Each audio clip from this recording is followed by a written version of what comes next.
Buenas tardes a todos y a todas. Bienvenidos a este nuevo módulo del conversatorio, los derechos humanos ante la justicia ante los derechos humanos del nuevo siglo. En esta oportunidad contamos con un nuevo expositor invitado, el doctor Ricardo Alonso García, quien se va a referir a la relación entre el derecho comunitario y los derechos humanos. Queremos contarle que esta actividad está organizada por el Instituto de Capacitación Judicial de las Provincias Argentinas y Ciudad Autónoma de Buenos Aires, dependiente de la Junta Federal de Cortes y Superiores Tribunales de Justicia. Y desde ese lugar transmito el saludo de la doctora Claudia Mónica Misahuac, presidenta del Instituto Reflejar, y de la doctora María del Carmen Bataini, presidenta de la Junta Federal de Cortes, quien agradece la valiosa participación del invitado del día de la fecha. También queremos comentarles a ustedes que la modalidad de este conversatorio es justamente una invitación para la reflexión colectiva, donde es interesante y se complementa con todas las opiniones que ustedes pueden dar al terminar la locución de nuestro invitado. Esto será muy bienvenido y retroalimenta la modalidad de conversatorio que estamos propiciando. Quien coordina este taller, justamente este ciclo, es el doctor Eduardo Lludgar, ministro del Superior Tribunal de Justicia de la provincia de Santiago del Estero y también vicepresidente segundo del Instituto Reflejar, a quien le voy a ceder la palabra para que les dé la bienvenida. Muchas gracias, Alejandra. Cordiales saludos a todos los que se encuentran en la sala. Bueno, quisiera agradecer al doctor Ricardo por haber aceptado la invitación que hemos hecho desde Reflejar. La verdad que tengo que decir, después de que Ricardo Alonso García es el experto que mejor conoce lo que es el derecho comunitario a nivel internacional, ha sido un muy profundo investigador del tema prácticamente desde los primeros años en que se empezaron a tomar fuerza estas acciones comunitarias, y no voy a querer demorar mucho porque tenemos un problema de tiempo por un cambio de horario, así que voy a pasar a decirles que además de ser el decano de la Facultad de Derecho de la Universidad Complutense, ha sido director de la Escuela Judicial de esa importante universidad de Europa, y es un jurista reconocido y que, bueno, que su trayectoria la hemos podido comprobar aquí en Santiago del Estero también hace unos meses atrás, que nos honró con su visita, donde también recibió un doctorado honoris causa otorgado por la Universidad Nacional de Santiago del Estero, que es uno más de los tantos que viene recogiendo por Latinoamérica y Europa. Ricardo, no te quiero demorar, la palabra es tuya y te escuchamos. Atentamente. Muchas gracias, querido Eduardo, querida Alejandra. Un saludo a toda la audiencia, Allende de los Mares. Bueno, pues para mí es un auténtico placer y me siento profundamente honrado, ¿no? Por intentar transmitir mis humildes conocimientos en la materia a una red tan importante que integra los poderes judiciales de todas las provincias argentinas, ¿no? O sea que un auténtico placer. Y ya sin más prolegómenos, bueno, pues porque tampoco tengo mucho tiempo, porque por el cambio de horario, verán que estoy en el despacho del decanato, pero a mí me echan ya de la facultad, aquí son ya las 9:10 de la noche, pues voy a entrar ya en la materia. La breve charla que les voy a dedicar, espero que sea una charla que más que aclararles les deje muchas dudas y que no les voy a decir que les cree pesadillas y que no puedan dormir, pero verán que casi, por lo que les voy a decir. Antes de entrar en la materia, les voy a dar una serie de datos que a lo mejor probablemente desconozcan todos ustedes o todos vosotros, si me permitís ya en adelante el tuteo, todos vosotros y todas vosotras, que es el acceso, que yo creo que esto es importante, el acceso gratuito a una serie de fuentes académicas de primerísimo orden, ¿no? Que esto no es fácil de encontrar. Acceso donde se abordan de una u otra manera, hay muchos trabajos publicados sobre la cuestión que voy a abordar, ¿no? Que es la protección de los derechos fundamentales desde la perspectiva específica del derecho de la Unión Europea, ¿no? Con el Tribunal de Justicia a la cabeza y con su instrumento particular de protección, que es la Carta de Derechos Fundamentales de la Unión Europea, que es una carta, un instrumento de protección extraordinariamente joven. Si tenéis en cuenta que, por centrarme en Europa, que el instrumento clásico de protección supranacional de los derechos fundamentales ha sido desde hace más de 70 años el Convenio Europeo de Derechos Humanos, que se firma en 1950, es decir, antes del nacimiento de las comunidades europeas que están en el origen de lo que hoy es la Unión Europea. Lo que hoy se conoce como Unión Europea es el producto resultante de lo que en su momento fueron las comunidades europeas. Bien, la primera de esas comunidades, que fue la Comunidad Europea del Carbón y del Acero, nace en el año 51 y entra en vigor en el año 52, en abril de 52, ¿no? El Tratado CECA. Pues el convenio es anterior al nacimiento de esa primera de las comunidades europeas, ¿no? Y por tanto, ese instrumento de protección arranca ya en 1950. Pues la Carta de Derechos Fundamentales de la Unión, específicamente la Unión Europea, es un instrumento que nace con carácter jurídicamente vinculante en el año 2009. Fijaos de lo que estoy hablando, ¿no? 1950, de 1950 hasta 2009. Hasta 2009 tendrá que esperar la Unión Europea para contar con un instrumento específico propio de protección de los derechos fundamentales en el ámbito de la propia Unión, que es a lo que me voy a centrar. Bien, como os decía, hay una serie de revistas científicas de primerísimo orden que de alguna u otra manera pues han tocado este tema a lo largo de tantos años de publicación. Entonces, si queréis apuntar, estaría en primer lugar, está los working papers del IDEIR.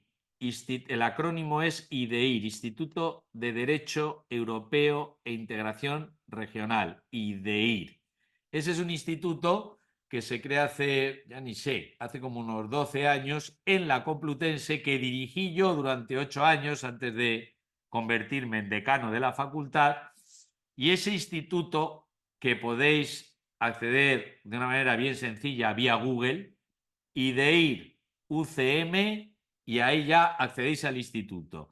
Y veréis que tiene ahí unas publicaciones, os metéis, busquéis la pestaña de publicaciones, y ahí tenéis lo que se conoce como los working papers del IDEIR, papeles de integración regional, ¿no? Hay incluso algunos trabajos, veréis, porque esas publicaciones nacen en el marco de mi cátedra Jean Monnet, vinculada a este instituto que lo parí yo prácticamente, y quise llamar de manera muy pensada como Instituto de Derecho Europeo e Integración Regional, bueno, para abordar también aspectos importantes de integración al margen de la integración europea, específicamente de la Comunidad Andina o del Mercosur. Hay algún que otro trabajo publicado sobre el Mercosur. Bien, pues ahí tenéis, con acceso gratuito a todas las publicaciones de todos los working papers desde el año 2010. Me parece que va por el número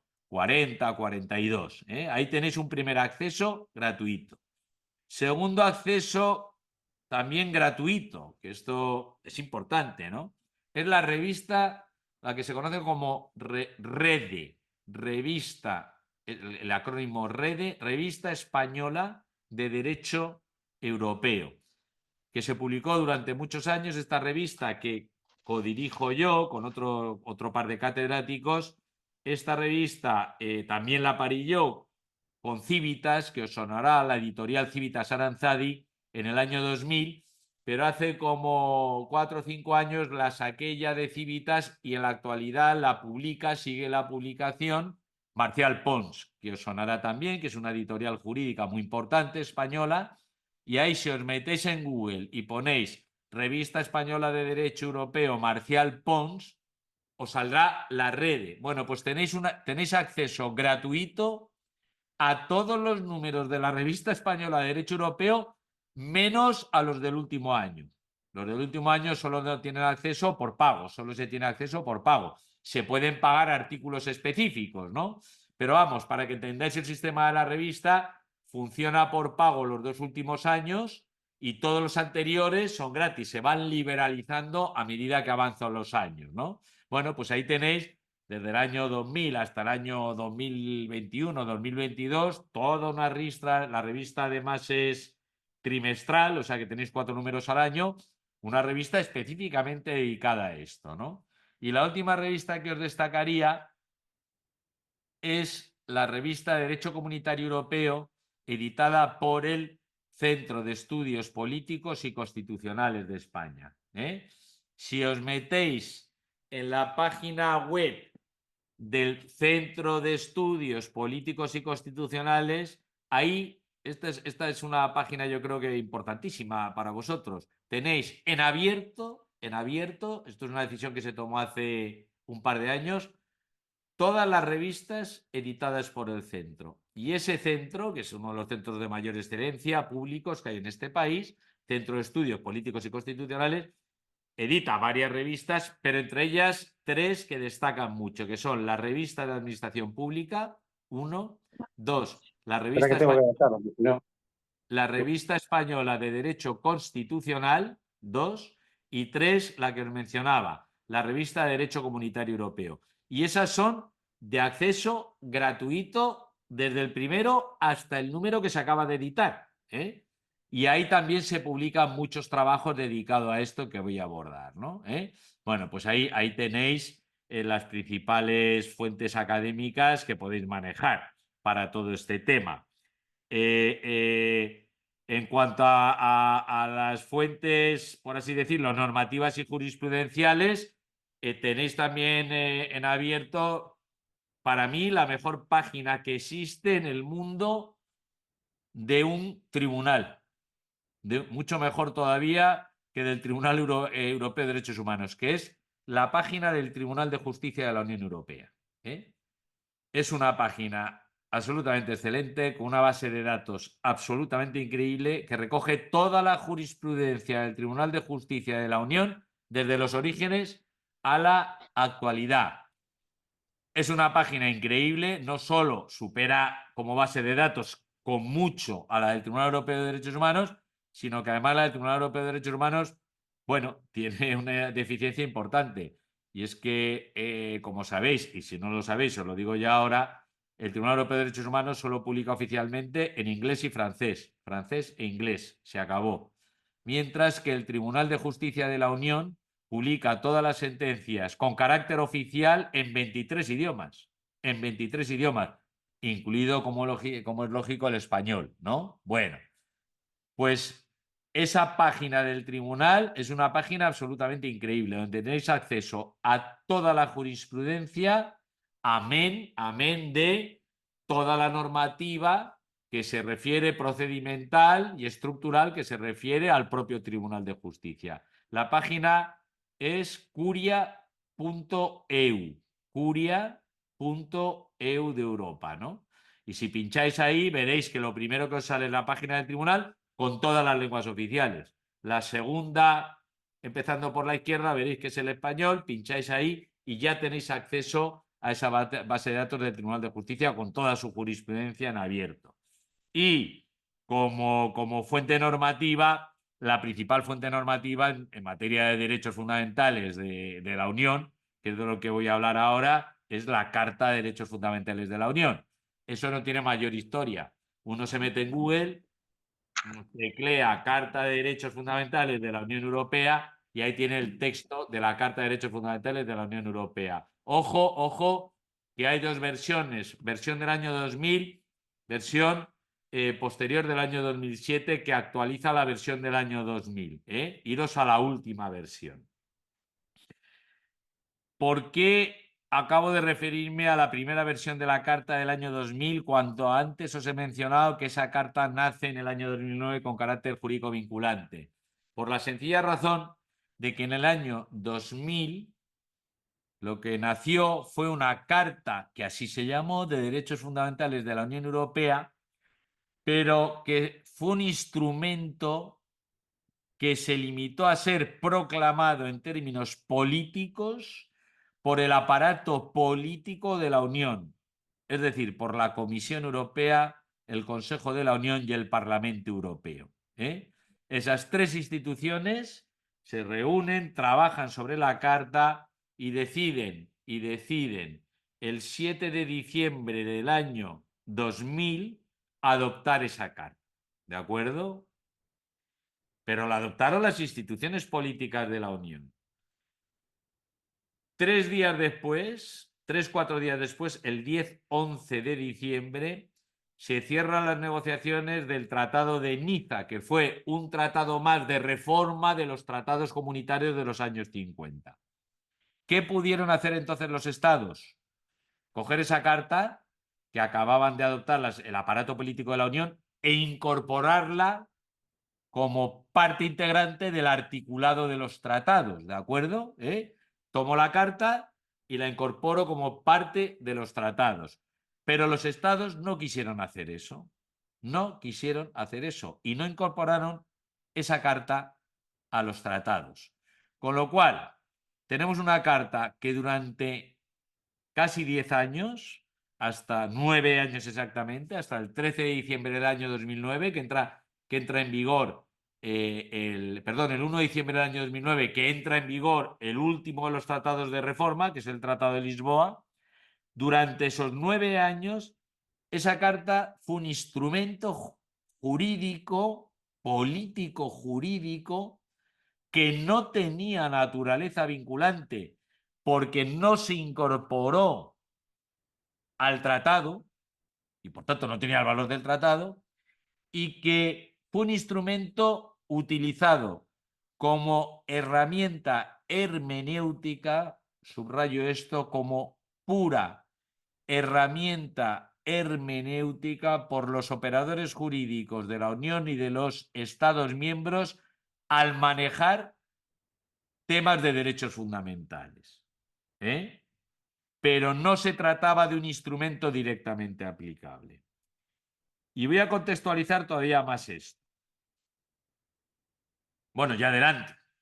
Eso fue la carta entre el año 2000 y el año 2009, una herramienta puramente hermenéutica, no de aplicación por los operadores jurídicos, no de aplicación directa, hasta que en el año 2009 la última reforma de los tratados, que es la vigente, desde el año 2009 no ha habido otra reforma de los tratados y estamos en el año ya 2024. En ese momento, en el año 2009, ahí los Estados miembros, al firmar un nuevo tratado de reforma, hicieron lo que no hicieron en el año 2000.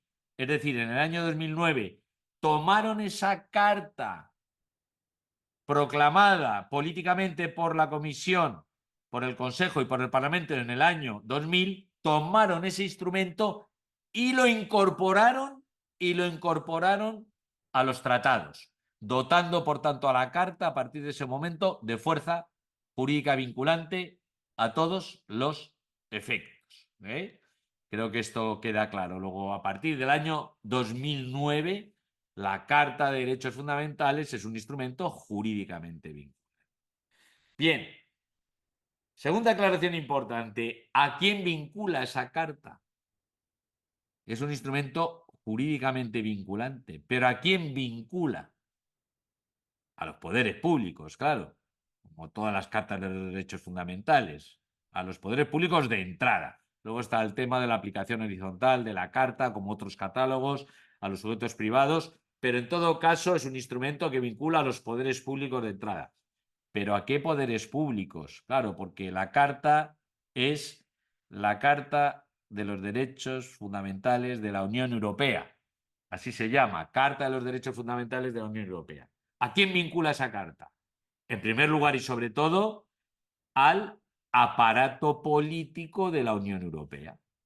La Unión Europea es una organización supranacional dotada de su propio aparato político con poderes normativos y con poderes ejecutivos que han sido cedidos por los Estados miembros en favor de esa organización. Pues bien, esa organización que es la Unión, cuando actúa, cuando legisla y cuando dicta actos administrativos, cuando sanciona en aplicación de esa legislación, etc., ese aparato político de la Unión tiene que respetar la Carta de los Derechos Fundamentales de la Unión Europea. ¿De acuerdo? Hasta ahí perfecto. Pero la Carta va más allá. La Carta va más allá porque la Carta, en su artículo 51, la Carta es un instrumento que cada vez va más. Claro, estamos hablando de un instrumento del siglo XXI. Los instrumentos clásicos de protección supranacional y los instrumentos internacionales son todos del siglo pasado. Estamos hablando de una carta ya, de un catálogo de protección del siglo XXI. Es una carta, por tanto, extraordinariamente moderna, ¿no? Consta de 54 artículos, 50 primeros artículos sustanciales, es decir, 50 derechos y libertades, y los últimos 4 artículos son lo que se conoce como cláusulas horizontales. Esos últimos 4 artículos, 51, 52, 53 y 54, son los artículos que nos enseñan a manejar la carta. ¿Estamos? Los 50 primeros son los artículos que van enunciando los derechos y libertades específicos de la Carta, y los últimos 4 artículos son como la herramienta de manejo de la Carta. Pues bien, en el primero de esos 4 artículos, de esas cláusulas horizontales, en el 51, apartado primero, ya se nos dice lo siguiente: la presente Carta vincula a la Unión y a los Estados miembros cuando actúan en el ámbito de aplicación de la Unión. Es decir, que la Carta va más allá de vincular a los poderes públicos europeos, vincula también a los poderes públicos nacionales, es decir, a los poderes públicos de los 27 Estados miembros, cuando esos poderes públicos están actuando en el ámbito de aplicación de la Unión. Es decir, que cuando el legislador español legisla transponiendo una directiva de la Unión Europea, esa legislación española queda sometida ¿a qué? Al respeto de la Carta de los Derechos Fundamentales de la Unión Europea. Y cuando la administración española sanciona, por ejemplo, a un particular por incumplimiento de esa legislación nacional que ha sido dictada en transposición de una norma europea, esa sanción, esa actuación de la administración nacional es una actuación que se enmarca dentro del ámbito de aplicación de la Carta y, por tanto, queda sometida al respeto de la Carta. Esa es una idea crucial que tiene que quedar claro desde ya. ¿Cuál es el panorama que existe en estos momentos en Europa? El panorama es extraordinariamente complejo. Esto es increíble que suena así, pero ha acabado siendo hasta cierta medida contraproducente contar con tantos instrumentos de protección. Claro, el ciudadano de un Estado miembro de la Unión Europea cuenta a día de hoy no con un catálogo de protección de derechos fundamentales, no con 2, sino con 3. Como decimos en España, éramos pocos y parió la abuela, ¿eh? Así se dice en España. Ya no teníamos suficiente con 1, con 2 y ha venido un tercero. Tenemos el Catálogo Nacional de Protección, recogido en la Constitución de cada Estado miembro, ¿de acuerdo? Como la República Argentina tiene sus derechos fundamentales en su Constitución, ¿de acuerdo? Pues España tiene los derechos fundamentales de su Constitución. Catálogo nacional. Segundo, el catálogo del Convenio Europeo de Derechos Humanos, sometido a la jurisdicción de Estrasburgo. Ese convenio europeo vincula a todos los poderes públicos nacionales, cualquiera que sea el ámbito de aplicación de los poderes públicos nacionales. Toda la actividad de los poderes públicos nacionales está sometida, uno, a su propio catálogo nacional, dos, a ese catálogo europeo representado por el Convenio Europeo de Derechos Humanos, bajo la supervisión del Tribunal de Estrasburgo, una vez agotada la vía jurisdiccional interna. Bien. Pero eso se ha añadido a partir del año 2009, con carácter jurídico vinculante, un tercer catálogo, que es la Carta de los Derechos Fundamentales de la Unión Europea, que vincula también a los poderes públicos nacionales, pero solo cuando los poderes públicos nacionales están actuando en el ámbito de aplicación de la Carta. Esto es muy importante, solo cuando actúan en el ámbito de aplicación de la Carta, que es prácticamente siempre. Porque les voy a dar un dato. Se calcula que entre el 70 y el 80% de la legislación nacional a día de hoy tiene algún tipo de vínculo con legislación europea. Y por tanto significa que entre un 70 y un 80% de esa legislación tiene algún tipo de vínculo y por tanto entra en el ámbito de aplicación del derecho de la Unión y por tanto entra en el ámbito de aplicación de la Carta de Derechos Fundamentales de la Unión. ¿De acuerdo? Bien. ¿Problema que plantea esto? El problema que plantea esto es que tenemos 3 catálogos, cada cual con su intérprete supremo. Cada cual con su intérprete supremo. Si el juez nacional, bueno, ya lo adelanto también, los Estados miembros de la Unión son 27 y están todos sometidos a la Carta y a la jurisdicción de Luxemburgo, del Tribunal de Justicia. Y todos los Estados miembros de la Unión, todos ellos los 27, más otros 20 que no son de la Unión, son partes contratantes del Convenio Europeo de Derechos Humanos y están sometidos a la jurisdicción de Estrasburgo. ¿De acuerdo? Por tanto, los poderes judiciales españoles están sometidos a 2 jurisdicciones supranacionales, si me habéis entendido lo que he dicho hasta ahora. Uno, a la jurisdicción de Luxemburgo, cuando estén conociendo de litigios que tengan algún tipo de conexión con el derecho de la Unión. Si no, no. Y 2, con carácter general, están sometidos al convenio y a la jurisdicción de Estrasburgo. 10 minutos me quedan. Primer problema fundamental. Yo os pediría que hagáis un triángulo invertido, ¿no? Para que os hagáis una idea de lo que estoy haciendo. Imaginaros un triángulo invertido. Abajo estaría el catálogo nacional con el Tribunal Constitucional y o Supremo, que es el intérprete supremo de ese catálogo. En uno de los vértices estaría el Convenio Europeo de Derechos Humanos con su intérprete supremo, que es el Tribunal de Estrasburgo, el Tribunal Europeo de Derechos Humanos, y en el otro vértice estaría la Carta de Derechos Fundamentales de la Unión con su intérprete supremo, que es el Tribunal de Justicia de la Unión Europea con sede en Luxemburgo. ¿De acuerdo? Bien. Primer gran problema. Ya lo adelanto. Primer gran problema. La Carta de Derechos Fundamentales de la Unión Europea no responde en términos dogmáticos a la naturaleza de un instrumento clásico de protección de derechos fundamentales, de derechos humanos, a diferencia del convenio. Me explico. Convenio, vamos al vértice del convenio. El convenio europeo es un instrumento regional de protección muy potente, al estilo de la Convención Americana,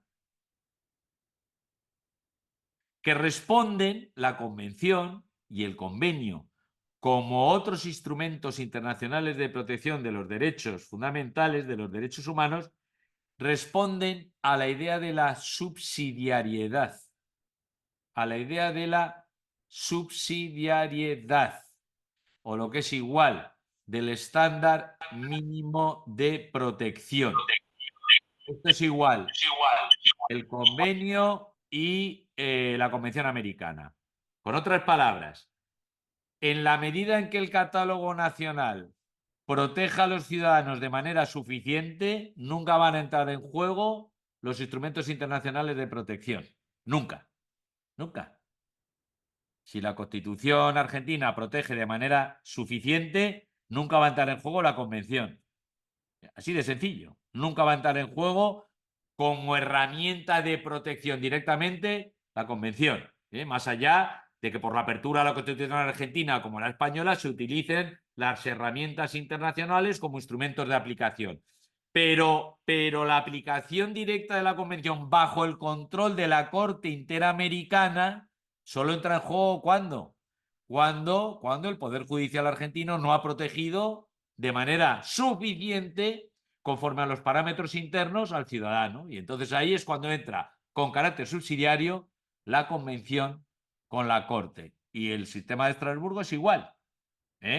Carácter subsidiario, estándar mínimo de protección. En la medida en que el catálogo nacional proteja de manera suficiente, nos olvidamos del Convenio Europeo de Estrasburgo. Solo cuando esa protección resulta insuficiente es cuando entra en juego, con carácter subsidiario y agotada la vía jurisdiccional interna, esa protección dispensada por el Convenio Europeo de Derechos Humanos.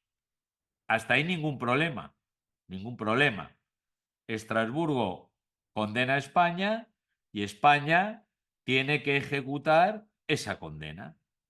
Así de sencillo. Como cuando hay una condena por parte de, a pesar de Fontevecchia, cuando hay una condena argentina, pues en principio hay que ejecutar la condena que viene de San José. Bien. Problema que hay con el otro vértice. ¿Qué es lo que pasa? He adelantado que la carta no responde a ese canon, a ese patrón común de todos los instrumentos internacionales de protección de derechos. ¿Por qué? Porque así lo ha interpretado el Tribunal de Justicia. Porque el Tribunal de Justicia, desde los orígenes del manejo de esta carta, a partir de 2 sentencias del año 2013, Ackerberg y Meloni, a partir del año 2013 sienta en esencia la siguiente jurisprudencia. Voy a adelantar antes qué hay detrás de esa jurisprudencia, que es lo que no explica el tribunal. ¿Qué hay detrás de esa jurisprudencia? El Tribunal de Justicia, en vez de aproximarse a esa carta como un instrumento más de protección de derechos fundamentales, que siga los cánones clásicos de protección, carácter subsidiario, estándar mínimo de protección, lo que hizo fue una aproximación a esa carta como un instrumento normativo más de naturaleza constitucional, pero un instrumento más del derecho de la Unión. ¿Queda claro? ¿Qué es la carta? La carta es, para el Tribunal de Justicia, sobre todo y en primer lugar, un instrumento más del derecho de la Unión. ¿De acuerdo? Del derecho de la Unión, es decir, de los tratados constitutivos, de los protocolos, del derecho derivado, reglamentos, directivas, de todo el ordenamiento jurídico de la Unión. Es un instrumento más muy importante que forma parte del ordenamiento jurídico de la Unión. Y a partir de ahí, el Tribunal de Justicia va a aplicar a ese instrumento, va a aplicar los principios propios de todo el ordenamiento jurídico de la Unión. Y el principal principio constitucional de ese ordenamiento jurídico de la Unión, ¿cuál es? El principio de primacía. Principio de primacía. En caso de colisión, el derecho de la Unión siempre va a prevalecer sobre el derecho de los Estados miembros. Hasta ahí, bueno, en principio parecería que no tendría que haber problemas, pero problemas genera y muchos. ¿Por qué? porque si el principio sagrado y capital es que la Carta, en cuanto parte integrante del ordenamiento jurídico de la Unión, prevalece en caso de conflicto siempre, siempre, siempre frente a una norma nacional incompatible, nos encontramos con ¿qué? Con que se rompe ya la naturaleza de la Carta en cuanto estándar mínimo de protección. La Carta va a prevalecer sobre los catálogos nacionales. Si protege más la Carta, ahí no habría ningún problema, ¿no? ¿Por qué? Porque se aplica la Carta como se aplicaría el convenio, como se aplica la Convención. Si protege más que el catálogo nacional, se aplica el instrumento supranacional. El problema viene cuando la Carta protege menos que los catálogos nacionales. Porque ahí el Tribunal de Justicia, el punto de partida del tribunal va a ser ¿cuál? Aquí también prevalece la Carta. Y por tanto la Carta desplaza a los catálogos nacionales, incluso cuando los catálogos nacionales ofrecen un estándar de protección superior que los que derivan de la Carta. ¿Eso qué ha provocado? ¿Eso qué ha provocado? Pues os podéis imaginar. Ha provocado en la última década unos conflictos al máximo nivel de tribunales entre los tribunales constitucionales y el Tribunal de Justicia. Os podéis imaginar por qué. ¿Por qué? Porque para un tribunal constitucional le resulta muy difícil asumir que en virtud de la integración a una organización supranacional, en virtud de esa integración, se haya operado el qué, una desnudez del propio catálogo de nacional cuando el poder público nacional actúa en el ámbito de aplicación del derecho de la Unión. Luego ahí tenéis el principal foco de conflicto a día de hoy, ¿de acuerdo? Retener esto. Cuando la Carta protege más que el catálogo nacional, no hay ningún problema, ¿no? Ningún tribunal constitucional se va a enfadar porque va a proteger más la Carta, ningún problema. Y los ciudadanos menos. Van a resultar más protegidos por la Carta que por el catálogo nacional. El problema surge cuando ¿qué? Cuando la Carta no protege suficiente, protege más el catálogo nacional y hay que desplazar la aplicación de ese catálogo nacional, aun siendo más protector, en virtud de la primacía del derecho de la Unión. Eso resulta muy difícil de aceptar por los tribunales constitucionales y es lo que está provocando a día de hoy pues la principal fuente de debate entre el Tribunal de Justicia por un lado y los tribunales constitucionales por el otro lado.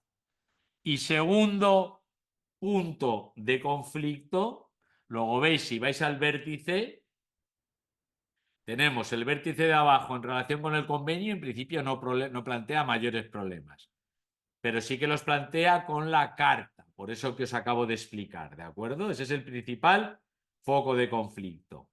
¿Cómo se puede aceptar y en qué términos que la Carta desplace a los catálogos nacionales, aun cuando los catálogos nacionales sean más protectores que la Carta? ¿De acuerdo? Bien. Segundo foco de conflicto. A nivel de la parte de arriba, en el nivel de la parte de arriba, entre el sistema del convenio y el sistema de la Carta. ¿Por qué? Esto lo vais a entender inmediatamente, aunque todo esto es muy complejo, pero bueno, voy a intentar simplificar. La Unión no es parte contratante del convenio.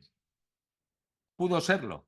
Se elaboró un tratado de adhesión en el año 2010, se estuvo trabajando el año 2010 a 2013 en un tratado de adhesión de la Unión al convenio. ¿Qué significaba el qué? En definitiva, un sometimiento del Tribunal de Justicia al Tribunal de Estrasburgo. ¿Estamos? si la Unión se llega a ver adherido al convenio, tendríamos que la Carta quedaría sometida a la Convención, como la Constitución Nacional está sometida a la Convención, al convenio. Y el Tribunal de Justicia estaría sometido a la jurisdicción de Estrasburgo, como todos los tribunales constitucionales y o supremos de los Estados miembros están sometidos a la jurisdicción de Estrasburgo. Problema. El Tribunal de Justicia vetó, en una opinión muy polémica, en el dictamen 2/13, vetó la adhesión de la Unión al Convenio Europeo de Derechos Humanos. ¿Qué tenemos a día de hoy? Pues una situación surrealista, ya voy terminando. ¿Os podéis imaginar cuál es? Las partes del todo, los 27 Estados miembros del todo, que es la Unión, las partes del todo, esas partes están sometidas a la jurisdicción de Estrasburgo, las partes del todo. Pero el todo mismo escapa de la jurisdicción de Estrasburgo. ¿Y qué puede suceder? Y ya hemos tenido algún caso, ni más ni menos que un tema que se las trae el secreto profesional del abogado, ni más ni menos. ¿Qué puede suceder? Y ya ha sucedido, no son casos de laboratorios teóricos, ha sucedido. ¿Qué puede suceder? Pues ya os imagináis. Que la Unión no puede ser demandada ante Estrasburgo, no es parte contratante. Si mañana se mete una demanda contra la Unión ante el Tribunal de Estrasburgo, es como si se demandara a la República Argentina. Exactamente igual. Exactamente igual. La Unión no es parte del convenio, como Argentina no es parte del convenio. Se inadmite de plano ese recurso ratione personae. ¿De acuerdo? Bien. La Unión no. Pero todos los Estados miembros de la Unión, todos ellos sí que están sometidos a Estrasburgo. ¿De acuerdo? ¿Qué puede suceder? Pues os podéis imaginar, ¿no? El final de la película. Que un Estado miembro que esté aplicando derecho de la Unión acabe siendo demandado ante Estrasburgo. ¿Ahí cabe la demanda? Ahí claro que cabe la demanda. Claro, la Unión no es parte contratante, pero todos los Estados miembros de la Unión sí que son parte contratante. Y todos esos estados pueden ser demandados ante Estrasburgo, cualquiera que sea el ámbito en el que actúen, incluido en el ámbito de aplicación del derecho de la Unión. Llega la demanda a Estrasburgo. ¿Y Estrasburgo qué puede hacer? Puede desestimar la demanda o puede estimar la demanda y condenar al Estado. Y a partir de ahí vienen los problemas. Si el Estado resulta condenado y esa condena es en relación con un ámbito de actuación vinculado al derecho de la Unión, a partir de ahí os podéis imaginar el final de la película.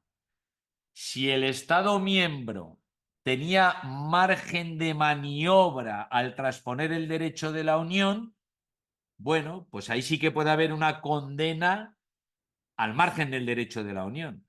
Pero si el Estado miembro estaba actuando en términos reglados, si el Estado miembro estaba limitándose a aplicar lo que dice la legislación europea, os podéis imaginar, estamos ante una condena directa del Estado y una condena implícita ¿de quién? De la Unión. Esa legislación que hay detrás de la actividad nacional condenada, la actividad legislativa de la Unión resulta incompatible con el derecho de la Unión.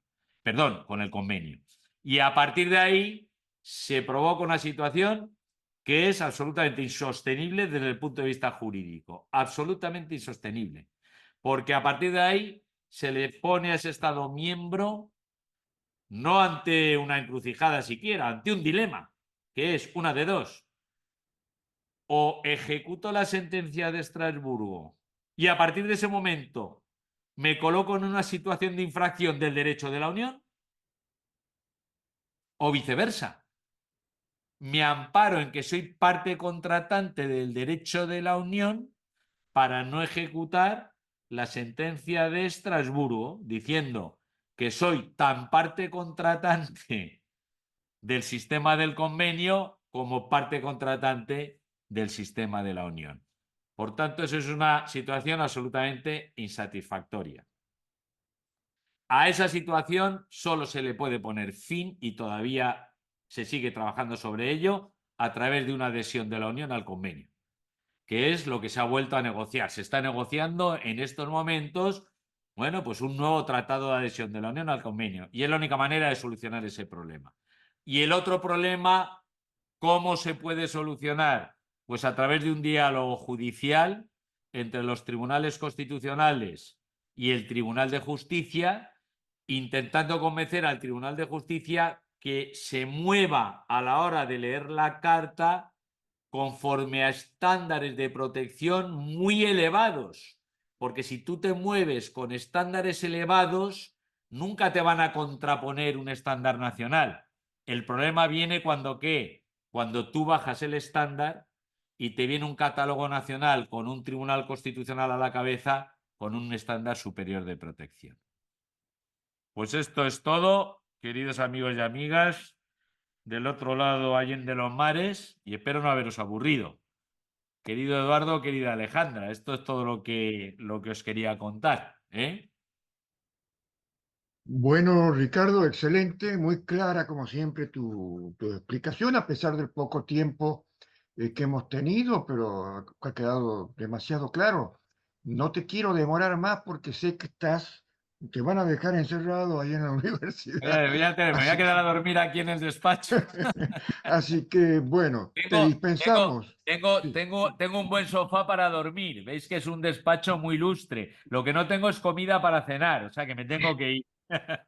Bueno, muy agradecidos como siempre, quedamos vinculados y la verdad que ha sido excelente tu explicación sobre esa relación tan compleja y complicada que nos has mostrado con muy mucha claridad la tarde de hoy.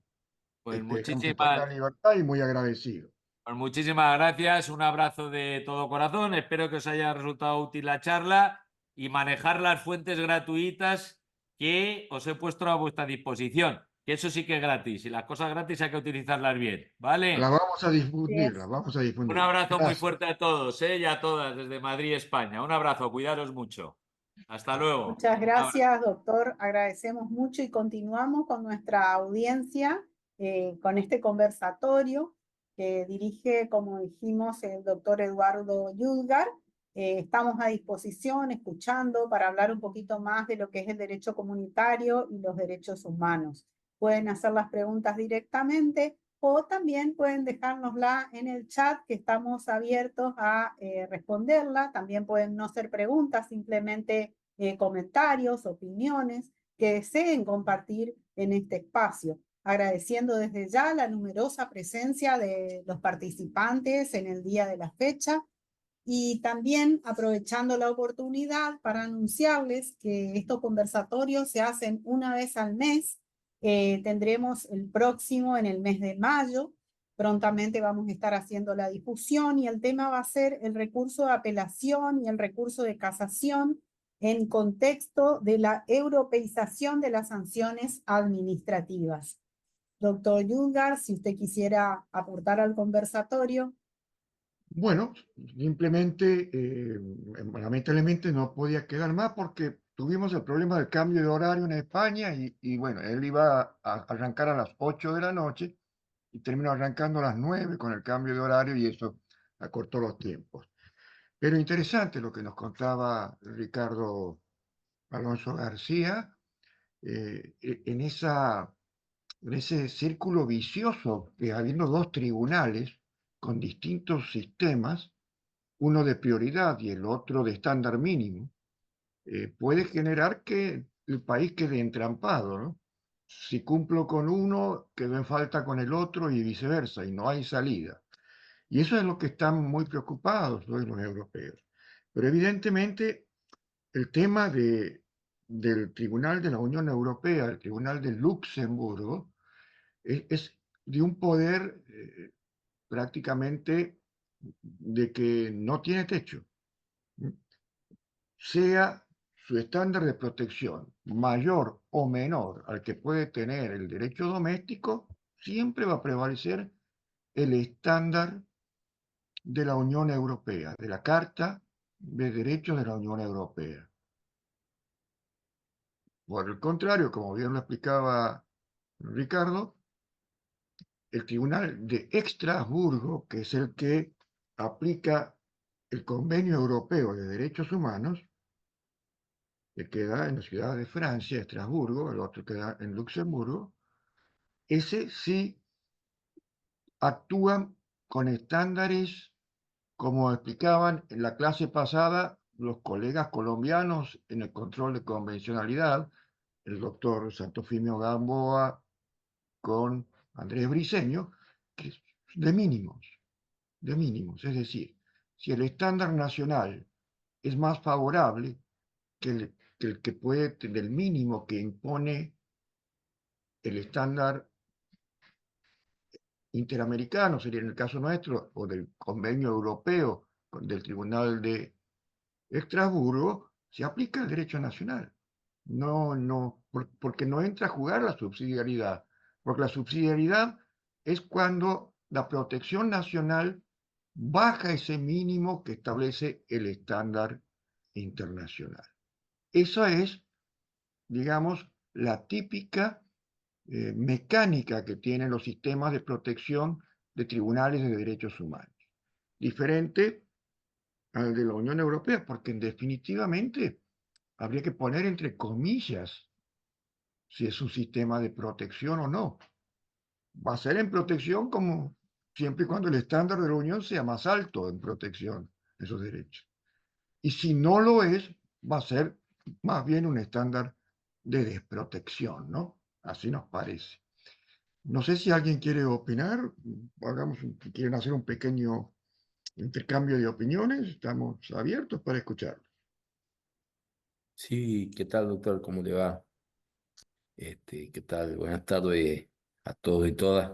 Lo que no nos cabe duda, y queda muy esclarecido, lamentablemente no hemos podido charlar más con él, aprovechando su generosidad siempre, es que los tribunales internacionales y la legislación internacional prevalece sobre la nacional por los convenios firmados y los compromisos asumidos por los Estados. Sea una cuestión de derechos humanos, que lo tramitarán en Estrasburgo, o sea una cuestión de derecho comunitario, que lo harán en Luxemburgo. En uno o en otro caso, nadie discute, y él se ríe, como muchos europeos, del caso Fontevecchia, y lo peor de Fontevecchia no fue el fallo en sí, sino las repercusiones y la aplicación post-Fontevecchia por los tribunales e incluso por algunos organismos examinadores de incorporación de jueces a su plantilla de letrados del Estado.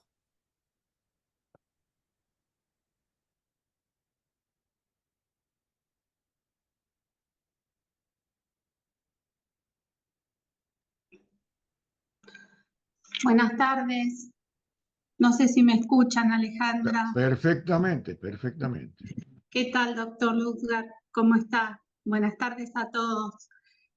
Soy Mariel Linardi desde San Luis, vocal de Reflejar. Bueno, los felicito a todos por esta hermosa jornada que hemos tenido y me pareció lo que dijo, brillante estuvo el doctor. Y me pareció muy importante la parte final cuando habló que hay que apelar al diálogo. Y esto, bueno, me trae un poco a Fontevecchia, lo que decía recién el doctor Salomón. Me parece interesante que tenemos, o sea, que en casos como estos se apele a técnicas de cooperación, de un diálogo interjurisdiccional en beneficio de todos los justiciables. Nada más, Perfecto, ese sería mi aporte. perfecto, porque definitivamente lo que está en juego, o más importante, es la dignidad humana, o así lo entendemos lo que tenemos un sentido humanístico del derecho, ¿no? Así que, bueno, muchas gracias, Mariel, por tu aporte. Queda abierto también para quien alguien más quiera hacer uso de la palabra.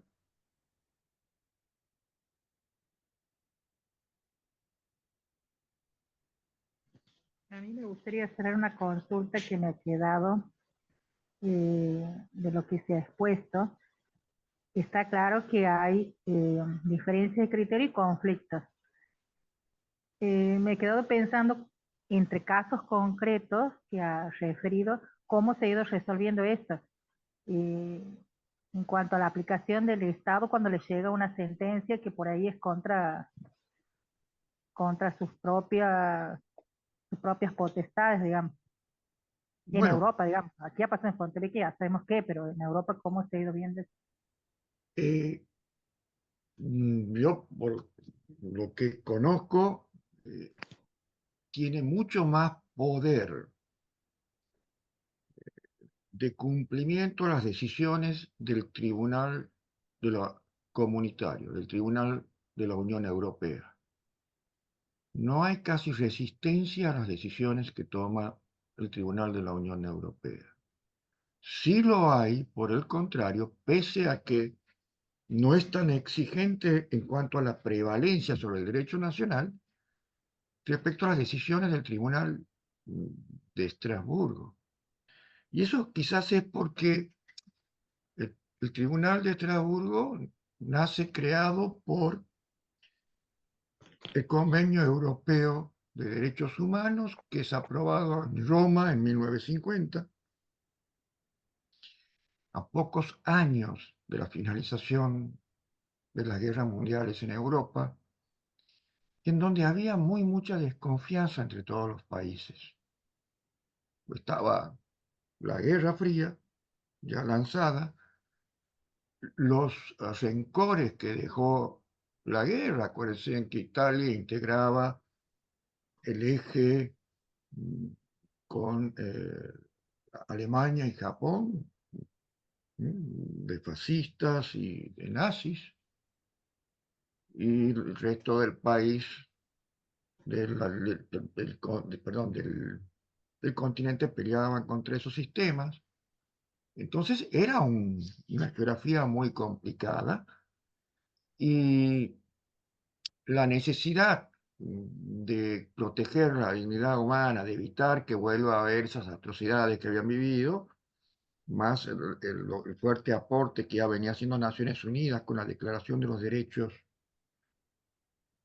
Humanos de 1948, llevaron a que Europa acelere los tiempos y saque un sistema regional de protección de derechos humanos.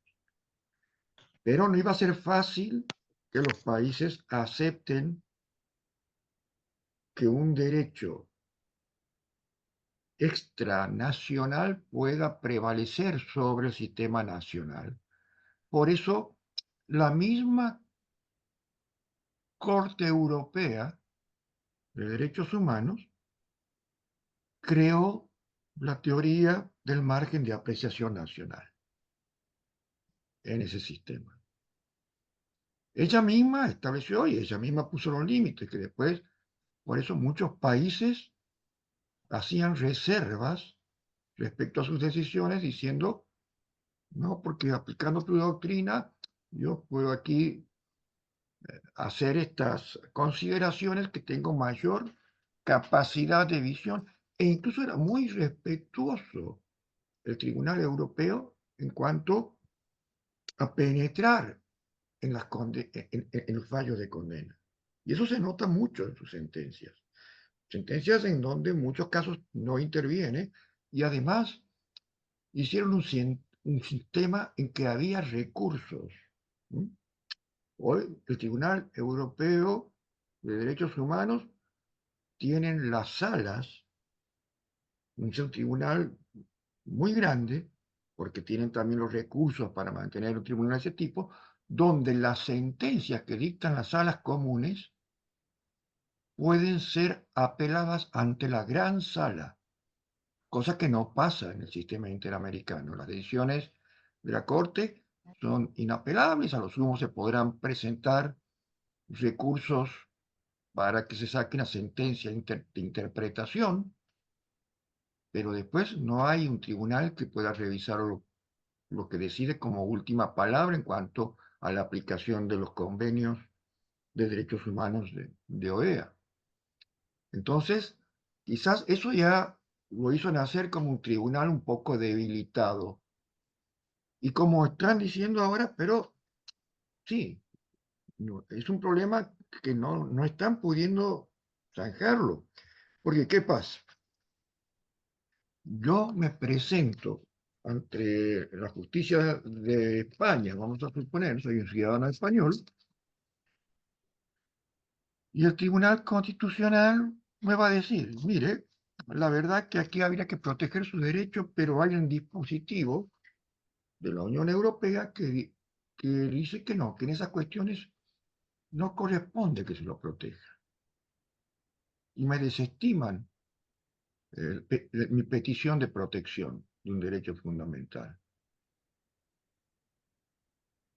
Entonces, me voy al Tribunal de Estrasburgo, al Tribunal Europeo de Derechos Humanos, y digo, mire, España, aplicando esto, no ha cumplido con el estándar mínimo que ustedes tienen de protección. Por lo tanto, ha violado mi derecho. Y seguramente así va a resolver el Tribunal de Estrasburgo, diciéndole a España que debe cumplir de respetar y proteger ese derecho. Y eso es lo que planteaba el profesor recién, que si España cumple con lo que dice el Tribunal de Derechos Humanos, incumple con la primacía del derecho comunitario y quedaría en infracción con el derecho comunitario. Y es algo que están buscando encontrarle la vuelta, porque incluso la competencia del Tribunal Europeo de Derechos Humanos no puede afectar ni tomarlo como parte en un proceso ante esa jurisdicción a la Unión Europea, porque la Unión Europea no ha firmado, no es parte del Convenio Europeo de Derechos Humanos, tiene sus propias estructuras, ¿no? Y eso es lo que decía y contaba, que había un proyecto de incorporar a la Unión Europea como un Estado más en el Convenio Europeo, pero que a la fecha no prosperó. Y todavía siguen. Entonces, pienso que será ya una decisión política del país con quién le conviene quedar mal. Y seguramente le conviene quedar mal con el Tribunal de Derechos Humanos, porque el otro le va a poner sanciones económicas. Porque acuérdense que la Unión Europea es una unión más de tipo económico que de otra cosa. Y los incumplimientos, y por eso tiene poder también el Tribunal de Luxemburgo, es que a los países que no cumplen, como está pasando con Polonia y Hungría, que se han revelado en estos casos, les aplican sanciones económicas y esas sí les duelen a los estados.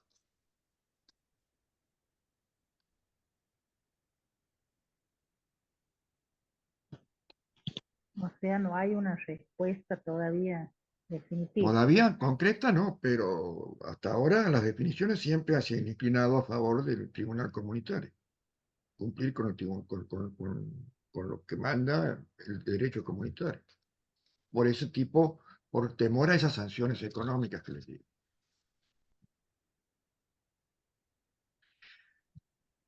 Bien, Alejandra.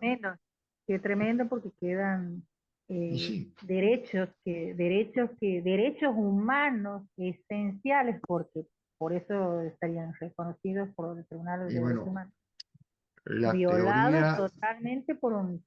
es que la teoría del análisis económico del derecho es fuerte.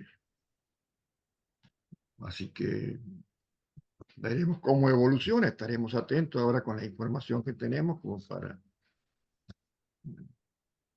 tomar, ver, porque en algún momento algún problema más grave esto va a causar si que no sale de ese atolladero que se encuentran y que lo describió el profesor Ricardo.